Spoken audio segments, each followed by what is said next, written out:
Hello, everybody out there in YouTube land. Hope this video finds you all doing well. I did want to give a little update because I am in a period of transition for my living space that is going to mean that I'm not going to have internet service for a couple of weeks at the end of this month. So I'm coming out to you guys this week, and I will be here again next week. And then beyond that, I'm going to have a couple of weeks where I'm not going to be able to submit some videos for you all.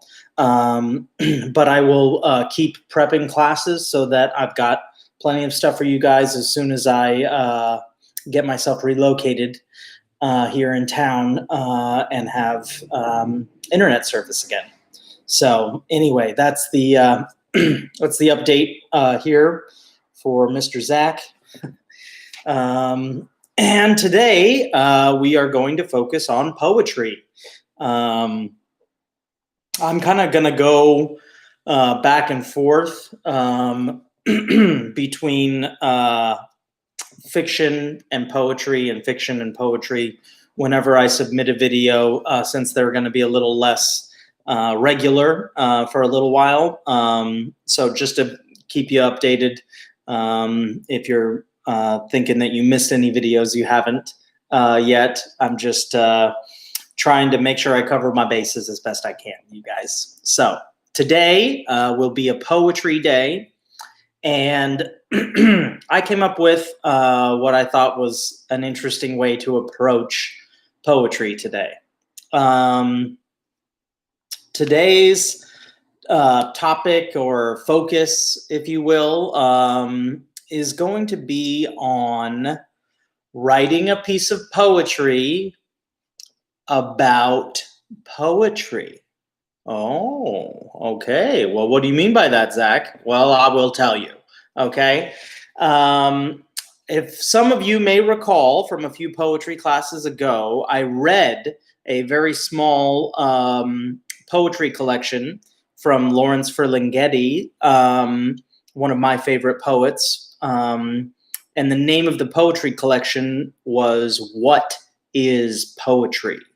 Okay, so there were many pieces of poetry in there that the author sought to sort of define what poetry was in a poetic way. And so I decided that is a very good idea for all of us to take a shot at. So today, I only wrote one poem, but it's a long one. It's a full page. This is typically a lot longer than what I would write for my poetry. But I just decided I kind of got on a roll. And I'm excited to share this piece with you guys. And I really hope that you all will take advantage of this little prompt, if you will, and try to write your own pieces of poetry about poetry. Okay? So you're exploring the idea of what poetry means to you inside of a poem. Okay? And you can be, excuse me, and you can be as creative or as simple as you might want to be. I think it's important when trying to, oh, excuse me, I've got a little tickle in my throat. There we go. All right. I think it's important when you're trying to describe poetry or talk about poetry that you explore doing it in a poetic way.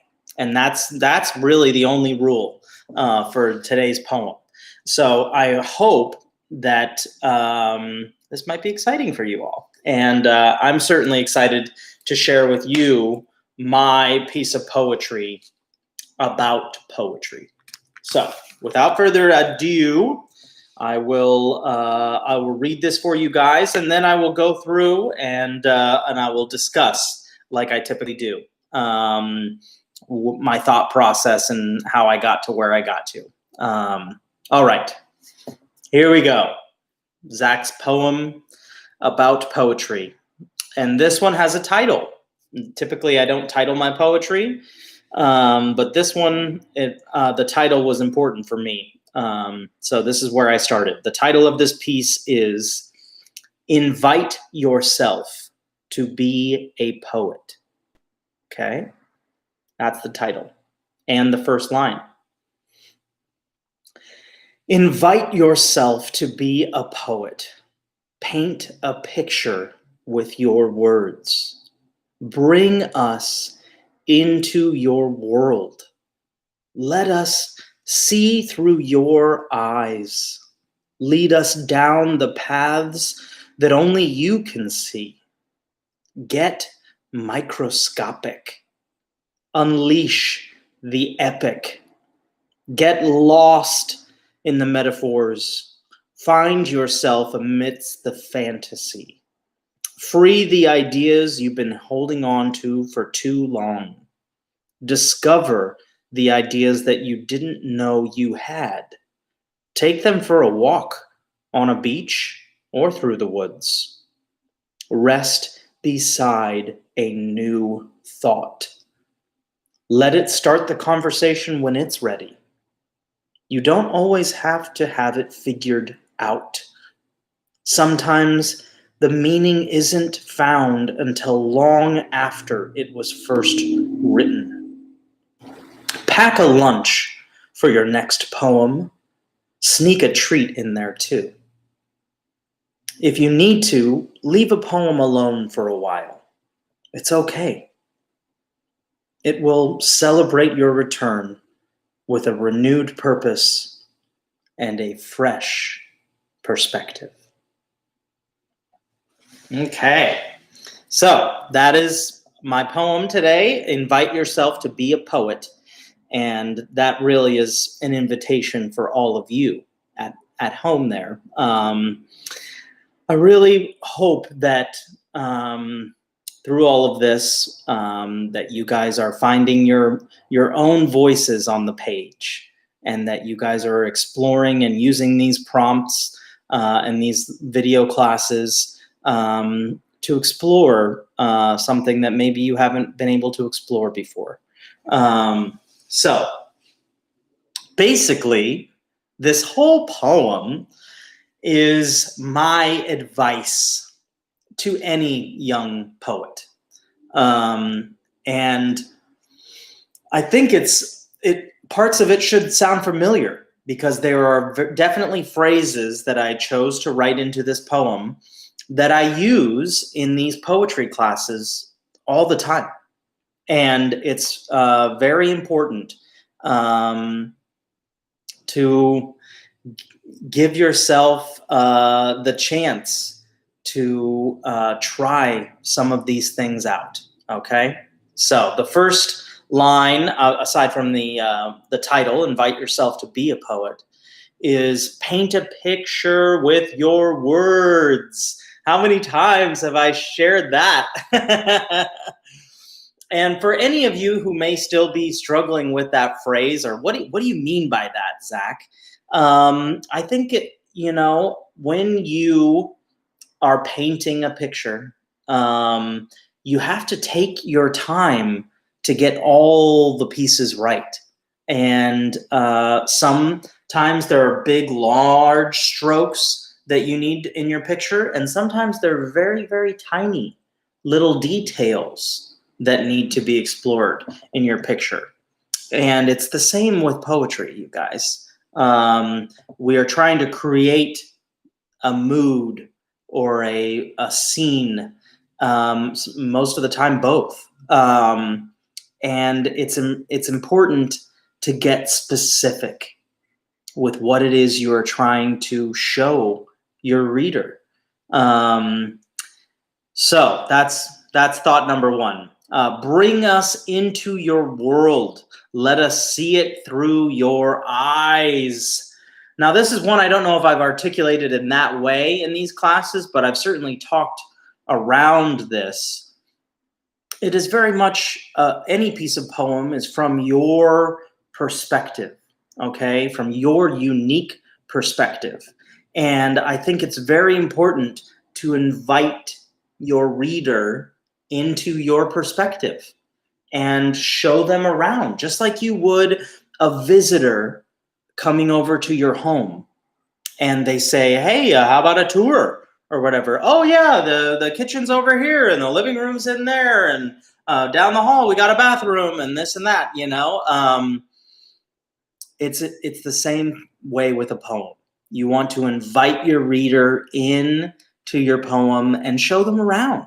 Show them what this scene looks like through your eyes. Okay. Lead us down the paths that only you can see. Another way of trying to share your unique perspective. Sometimes I've been out in the in nature with friends, sometimes family, and we find ourselves trying to get somewhere, and none of us know the path. Maybe there isn't a path, but someone trailblazes a path anyway. And that's a very good thing for you to think about when you're writing your poetry, is that you are showing your reader a path that they didn't even know was before them.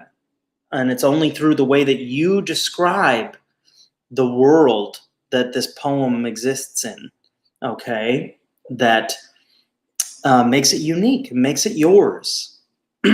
Moving on, get microscopic, unleash the epic. Okay, so I tried to talk about two different things in the same little thought there, but really it's all about the detail and the grandiose, okay, and not either at the expense of the other. I think a good poem talks about big things and little things as if they're on an equal playing field, okay? That the big thing is not better or more important than the little thing. And sometimes when you put something really, really big next to something that is really, really small,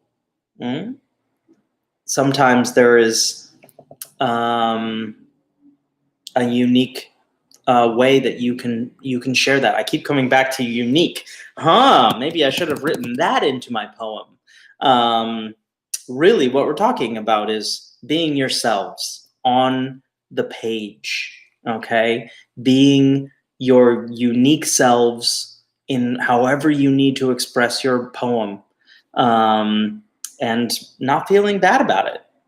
Moving on, get lost in the metaphors and find yourself amidst the fantasy.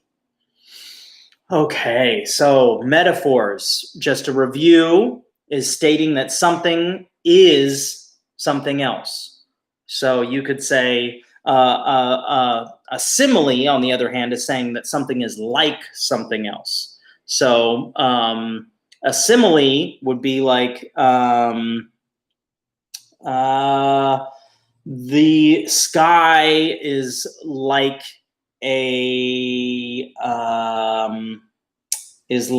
white sheet of paper that I cannot see through. Okay, but a metaphor would be saying the sky is a white piece of paper. You see how a metaphor is a little bit stronger, and certainly taking two things that are not the same, because the sky is certainly not a white piece of paper. Okay, let's be clear on that. But when you say it that strongly in a poem, it can have a really, really big impact on the reader. So get lost in metaphors is what I'm trying to say. And find yourself amidst the fantasy. So fantasies are also not real, correct? But it doesn't mean that you cannot see yourself inside of a fantasy. Okay, you can imagine yourself there and how you might interact or how you might move about or what you might do in a fantasy land. And it can be fun to sort of discover a new part of yourself when thinking about yourself in a different place. Moving on. Free your ideas you've been holding on to for too long and discover ideas you didn't know you had. Okay. So maybe your poems haven't been talking about things that you need to be talking about. Okay, I know I'm certainly guilty of that sometimes. So maybe we can free those ideas that we've been reluctant to share. Okay, sometimes we hold on to ideas that we have, maybe because we're hoping that they'll become better ideas, maybe because we're afraid that they're not good ideas. But the only way you're going to know is by letting go. Free those ideas and discovers ideas you didn't know you had. That is a tricky thing to do, and it takes practice.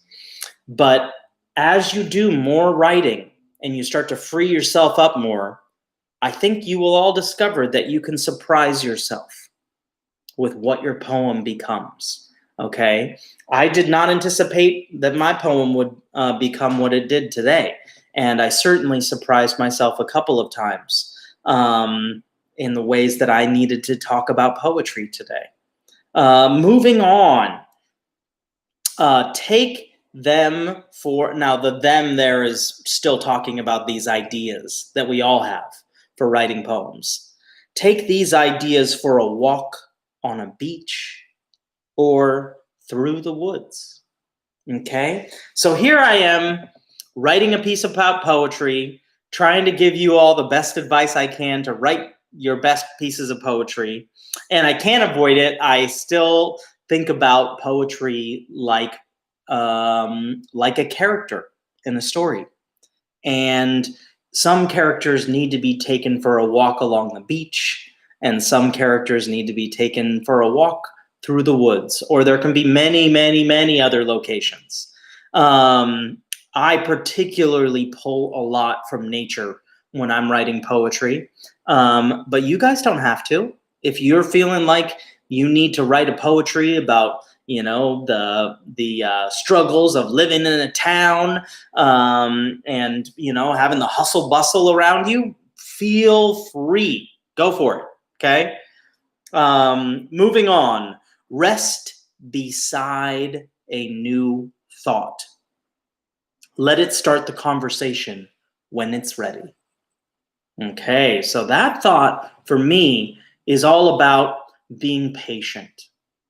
Sometimes you might have a new thought and you might want to write it down and make that your new next piece of poetry, but sometimes it helps to just rest with that new thought and not force it to be something that it isn't yet. And then all of a sudden that new thought might become something else that you weren't expecting it to. That's where I'm trying to get out with. Let it start the conversation when it's ready. Moving on here. You don't always have to, no, this part is very important, you guys, so listen up. You don't always have to have it figured out. Sometimes the meaning isn't found until long after it was first written. Okay, now I know, that might sound just a little bit like, what is he talking about? But I think that in trying to surprise ourselves in what our poetry becomes, sometimes we write poems that we need to write without even being aware that we needed to write them down. And after the fact, we start to realize, oh, there was definitely a reason why I needed to write this poem down. And that's what I'm trying to get at with sometimes the meaning isn't found until long after it was first written. Moving on here. Pack a lunch for your next poem and sneak a treat in there too. Sometimes it helps to think of a poem as a friend. And what I would like to do for my friends right now, especially, is treat them to a little lunch that they don't have to worry about, and sneak a little treat in there too, because I know that a little treat can go a long way for all of us in these times. Moving on. Oh, and this is the final thought. Okay, so here we go. If you need to leave a poem alone for a while, it's okay. It will celebrate your return with a renewed purpose and a fresh perspective. So if ever you guys get stuck while you're trying to write a poem and you feel like, oh, I almost have it, and I don't have it, it slipped through my fingers.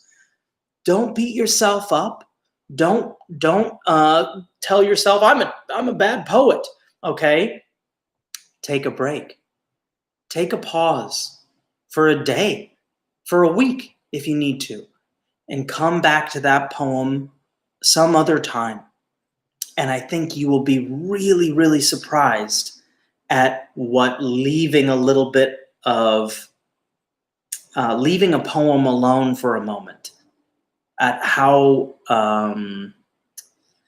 important this could be to your writing process. Okay, so here are all of my advice for all of you out there who are interested in writing poetry and becoming better poets. And I'll just leave you with my title of my piece. Invite yourself to be a poet. All right, you guys. That concludes our class for the day. I hope you all are doing well, and I'll see you guys again next week.